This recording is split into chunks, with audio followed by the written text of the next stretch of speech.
Hi friends, ನಮಸ್ಕಾರ. ನನ್ನ ಚಾನಲ್ಗೆ ನಿಮ್ಮೆಲ್ರಿಗೂ ಪ್ರೀತಿಯ ಸ್ವಾಗತ. ಇವತ್ತು ಶ್ರಾವಣ ಮಾಸದ ಮೊದಲ ಹಬ್ಬ ಯಾವುದು, ಯಾವತ್ತು ಬಂದಿದೆ, ಇದ್ರ ಬಗ್ಗೆ ಒಂದಷ್ಟು ಮಾಹಿತಿಗಳನ್ನು ಇವತ್ತಿನ ವಿಡಿಯೋಲಿ ತಿಳಿಸಿಕೊಡ್ತೀನಿ. ಈ ವಿಡಿಯೋನ ನೋಡೋಕ್ಕೂ ಮುಂಚೆ ಚಾನಲ್ನ ಹೊಸದಾಗಿ ನೋಡ್ತಾ ಇದ್ದರೆ ಸಬ್ಸ್ಕ್ರೈಬ್ ಮಾಡ್ಕೊಳ್ಳಿ. ಹಾಗೆ ಪಕ್ಕದಲ್ಲೇ ಇರುವಂಥ ಬೆಲ್ಲೈಕಾನ್ ಮರಿದಲ್ಲೇ ಕ್ಲಿಕ್ ಮಾಡಿ. ಇದರಿಂದ ಹೊಸ ಹೊಸ ವೀಡಿಯೋಸ್ ಬಂದರೆ ನಿಮಗೆ ನೋಟಿಫಿಕೇಷನ್ ಬರುತ್ತೆ. ವಿಡಿಯೋ ಇಷ್ಟ ಆದಲ್ಲಿ ಲೈಕ್ ಮಾಡಿ, ಕಮೆಂಟ್ ಮಾಡಿ, ಹೆಚ್ಚು ಜನಕ್ಕೆ ವಿಡಿಯೋನ ಶೇರ್ ಮಾಡಿ. ಇವತ್ತು ನಾಗರ ಪಂಚಮಿ ಬಗ್ಗೆ ಮಾಹಿತಿನ ತಿಳಿಸ್ತಾ ಇರುವಂಥದ್ದು. ನಾಗರ ಪಂಚಮಿ ಹಬ್ಬದ ಬಗ್ಗೆ ಹೇಳಬೇಕು ಅಂದರೆ ಹಿಂದೂಗಳ ಪ್ರಸಿದ್ಧವಾದ ಹಬ್ಬ. ಎಲ್ಲರೂ ತುಂಬ ವಿಜೃಂಭಣೆಯಿಂದ ಈ ಒಂದು ಹಬ್ಬವನ್ನು ಆಚರಣೆ ಮಾಡ್ತಾರೆ. ಪ್ರಾಚೀನ ಕಾಲದಿಂದ ನಮ್ಮ ದೇಶದಲ್ಲಿ ನಾಗರ ಪೂಜೆಯನ್ನು ಮಾಡಿಕೊಂಡು ಬಂದಿದ್ದಾರೆ. ಶ್ರಾವಣ ಮಾಸದ ಶುಕ್ಲ ಪಕ್ಷದಲ್ಲಿ ಬರುವಂಥ ಪಂಚಮಿಯನ್ನು ನಾಗರ ಪಂಚಮಿ ಅಂತ ಕರೀತಾರೆ. ಈ ಹಬ್ಬ ಏನಿದೆ ಪ್ರತಿ ವರ್ಷ ಶ್ರಾವಣ ಮಾಸದ ಶುಕ್ಲ ಪಕ್ಷದ 5ನೇ ದಿನ ಈ ಒಂದು ಹಬ್ಬ ಬರುತ್ತೆ. ಈ ಬಾರಿ ಶುಕ್ರವಾರ ಆಗಸ್ಟ್ 9ನೇ ತಾರೀಕು ನಾವು ಈ ಒಂದು ಹಬ್ಬವನ್ನು ಆಚರಿಸಬೇಕಾಗುತ್ತೆ. ಶ್ರಾವಣ ಮಾಸದಲ್ಲಿ ಬರುವಂಥ ಮೊದಲ ಹಬ್ಬ ಅಂತಲೇ ಹೇಳ್ಬೋದು. ಎಲ್ಲ ಹಬ್ಬಗಳಿಗೆ ಮುನ್ನುಡಿಯಂತೆ ಬರುವ ಹಬ್ಬ ಅಂದರೆ ಅದು ನಾಗರ ಪಂಚಮಿ. ಈ ದಿನವನ್ನು ನಾಗದೇವರಿಗೆ ಸಮರ್ಪಿಸಲಾದ ದಿನ ಅಂತಲೂ ಹೇಳ್ಬೋದು. ನಂಬಿಕೆಗಳ ಪ್ರಕಾರ ಈ ದಿನ ನಾಗದೇವತೆಗಳನ್ನು ಪೂಜಿಸಲಾಗುತ್ತೆ. ನಾಗದೇವತೆಗಳನ್ನು ಭಕ್ತಿಯಿಂದ ಪೂಜೆ ಮಾಡೋದ್ರಿಂದ ಸಂತೋಷ ಮತ್ತು ಸಮೃದ್ಧಿ ಲಭಿಸುತ್ತೆ. ಹಾಗೆಯೇ ಇನ್ನೊಂದು ಹೇಳಬೇಕು ಅಂದರೆ ರಾಹು ಮತ್ತು ಕೇತುಗಳಿಂದ ಬರುವಂಥ ಎಲ್ಲ ರೀತಿಯ ದುರಾದೃಷ್ಟಗಳಿಂದ ಪಾರಾಗಬಹುದು. ಜಾತಕದಲ್ಲಿ ಕಾಳಸರ್ಪ ದೋಷವಿದ್ದರೆ ಈ ದಿನ ಮಾಡುವಂಥ ಪೂಜೆಗೆ ಪರಿಹಾರ ಲಾಭದಾಯಕವಾಗಿರುತ್ತೆ. ಈ ದಿನದಂದು ನಾಗದೇವತೆಯನ್ನು ಪೂಜಿಸುವ ವ್ಯಕ್ತಿಯು ಶಿವನ ಆಶೀರ್ವಾದವನ್ನು ಪಡಿತಾನೆ. ಹಾಗೆ ಮನುಷ್ಯ ಮತ್ತು ಅವನ ಕುಟುಂಬವು ಹಾವಿನ ಭಯವನ್ನು ಹೊಂದೋದಿಲ್ಲ ಅಂತ ಕೂಡ ಹೇಳಲಾಗುತ್ತೆ. ಜೀವನದಲ್ಲಿ ಇರುವಂತಹ ಪ್ರತಿಯೊಂದು ತೊಂದರೆಗಳು ಕೂಡ ನಾಶವಾಗುತ್ತೆ. ಹಾಗಾಗಿ ಈ ದಿನ ವಿಶೇಷವಾಗಿ ನಾಗದೇವತೆಗಳನ್ನು ಪೂಜೆ ಮಾಡಬೇಕಾಗತ್ತೆ. ನೀವು ಕೇಳಿರ್ಬೋದು, ನಾಗರ ಪಂಚಮಿಯನ್ನು ಹೆಣ್ಮಕ್ಳ ಹಬ್ಬ ಅಂತ ಕೂಡ ಕರೀತಾರೆ. ನಾಗರ ಪಂಚಮಿ ಹಬ್ಬದ ದಿನ ಸೋದರಿ ನಾಗದೇವತೆಗೆ ಬೇಡಿಕೊಂಡರೆ ಸೋದರನಿಗೆ ಲಾಭ ಹಾಗೂ ರಕ್ಷಣೆ ಸಿಗುತ್ತೆ ಅಂತ ಎಲ್ಲರ ನಂಬಿಕೆ ಕೂಡ ಇದೆ. ನಾಗರ ಪಂಚಮಿ ಹಬ್ಬ ಮಾಂಗಲ್ಯಪ್ರದ ಹಾಗೂ ಸಂತಾನಪ್ರದ ಎನ್ನುವಂಥ ನಂಬಿಕೆ ಇದೆ. ಉತ್ತರ ಕರ್ನಾಟಕದಲ್ಲಿ ನಾಗರ ಪಂಚಮಿ ವಿಶೇಷತೆಗಳಿಂದ ಕೂಡಿರುತ್ತೆ. ತುಂಬ ವಿಶೇಷವಾದ ಹಬ್ಬ. ತುಂಬ ವಿಜೃಂಭಣೆಯಿಂದ ಕೂಡ ನಾಗರ ಪಂಚಮಿಯನ್ನು ಆಚರಣೆ ಮಾಡಲಾಗುತ್ತೆ. ನಾಗರ ಪಂಚಮಿ ಅಂದೊಡನೆ ನೆನಪಾಗೋದು ನಾಗರ ಕಲ್ಲುಗಳಿಗೆ ಹಾಗೂ ಹುತ್ತಕ್ಕೆ ಹಾಲೆರೆಯೋದು ಅಂತ.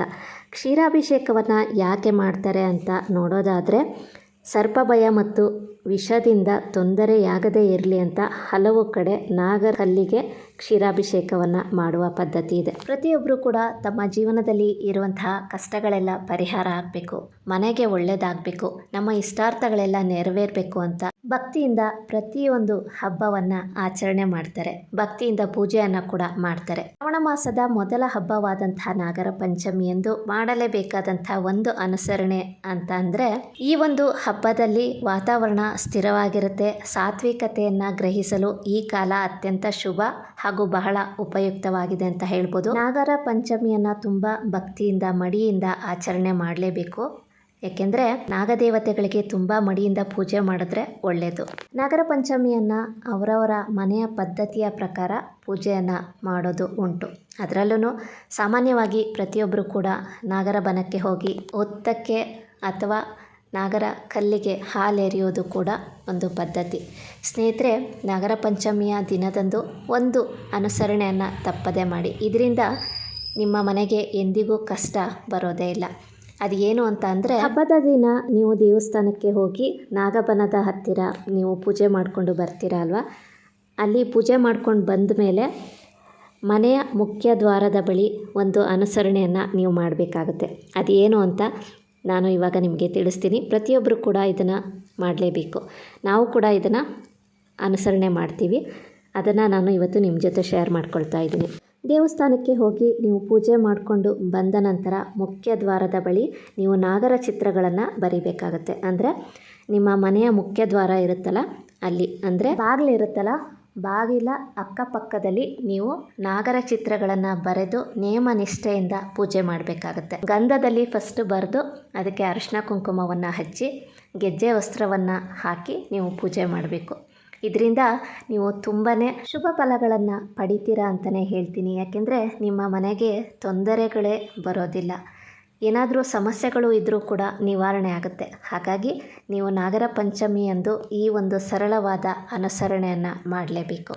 ನಾಗರ ಚಿತ್ರಗಳನ್ನು ಯಾವ ರೀತಿ ಬರೀಬೇಕು ಅಂತ ನಾನು ಇವಾಗ ಒಂದು ಪಿಕ್ಚರನ್ನು ಕೂಡ ಶೇರ್ ಮಾಡಿದ್ದೀನಿ. ನಮ್ಮ ಮನೆಯಲ್ಲಿ ನಾವು ಬರೆದಿದ್ದಂತಹ ಒಂದು ನಾಗರ ಚಿತ್ರಗಳು, ಬಾಗಿಲ 2 ಸೈಡು ನಾವು ಈ ರೀತಿ ಬರೆದಿರುವಂಥದ್ದು. ಇದರಿಂದ ಏನಪ್ಪ ಪ್ರಯೋಜನ ಅಂದರೆ, ನಾಗರ ಪಂಚಮಿಯ ದಿನದಂದು ಮನೆಯ ಮುಖ್ಯ ದ್ವಾರದಲ್ಲಿ ಹಾವಿನ ಚಿತ್ರವನ್ನು ಬರೆದ್ರೆ ನಾಗದೇವತೆ ಪ್ರಸನ್ನರಾಗ್ತಾರೆ.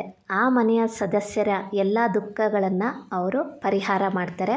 ಹಾಗೆಯೇ ಅವ್ರಿಗೆ ಪೂಜೆಯ ಪೂರ್ಣ ಫಲ ಸಿಕ್ಕುತ್ತೆ ಅನ್ನುವಂಥ ನಂಬಿಕೆ ಇದೆ.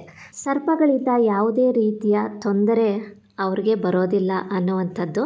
ಹಾಗಾಗಿ ನಾಗರ ಪಂಚಮಿಯಂದು ಈ ಒಂದು ಸರಳವಾದಂತಹ ಅನುಸರಣೆ ಪ್ರತಿಯೊಬ್ಬರು ಕೂಡ ತಪ್ಪದೇ ಮಾಡಿ. ಸಾಕಷ್ಟು ಜನಕ್ಕೆ ಇದರ ಬಗ್ಗೆ ಮಾಹಿತಿ ಇರುತ್ತೆ, ಇನ್ನು ಕೆಲವರಿಗೆ ಇದ್ರ ಬಗ್ಗೆ ಗೊತ್ತಿರೋದಿಲ್ಲ. ಯಾಕೆಂದರೆ ಒಬ್ಬರೊಬ್ಬರು ಮನೆಯಲ್ಲಿ ಒಂದೊಂದು ಅನುಸರಣೆಗಳು ಖಂಡಿತವಾಗ್ಲೂ ಇರುತ್ತೆ. ಹಾಗಾಗಿ ಕೆಲವರಿಗೆ ಇದ್ರ ಬಗ್ಗೆ ಮಾಹಿತಿ ಇರೋದಿಲ್ಲ. ಇವತ್ತಿನ ವಿಡಿಯೋಲಿ ನಾನು ಈ ಒಂದು ಮಾಹಿತಿನ ತಿಳಿಸಿಕೊಟ್ಟಿದ್ದೀನಿ. ನಾವು ಪ್ರತಿ ವರ್ಷ ಪೂಜೆ ಮಾಡಿ ಬಂದ ನಂತರ ನಾವು ಮುಖ್ಯ ದ್ವಾರದಲ್ಲಿ ಹಾವಿನ ಚಿತ್ರವನ್ನು ಬರೆದು ಪೂಜೆಯನ್ನು ಮಾಡೇ ಮಾಡ್ತೀವಿ. ಇದರಿಂದ ತುಂಬಾ ಒಳ್ಳೆಯದಾಗಿದೆ. ಹಾಗಾಗಿ ಇವತ್ತಿನ ವಿಡಿಯೋಲಿ ಇದನ್ನೆಲ್ಲ ಶೇರ್ ಮಾಡ್ಕೊಂಡಿದ್ದೀನಿ. ಸ್ನೇಹಿತರೆ, ಇವತ್ತಿನ ವಿಡಿಯೋ ಕೂಡ ನಿಮಗೆ ಇಷ್ಟ ಆಗಿದೆ ಅಂತ ಭಾವಿಸ್ತೀನಿ. ಇನ್ನಷ್ಟು ಒಳ್ಳೊಳ್ಳೆ ಮಾಹಿತಿಗಳಿಗಾಗಿ ಚಾನಲ್ನ ಸಬ್ಸ್ಕ್ರೈಬ್ ಮಾಡಿ. ಇವತ್ತಿನ ವಿಡಿಯೋ ಇಷ್ಟ ಆದಲ್ಲಿ ಲೈಕ್ ಮಾಡಿ, ಕಮೆಂಟ್ ಮಾಡಿ, ಹೆಚ್ಚು ಜನಕ್ಕೆ ವಿಡಿಯೋನ ಶೇರ್ ಮಾಡಿ. Thank you for watching.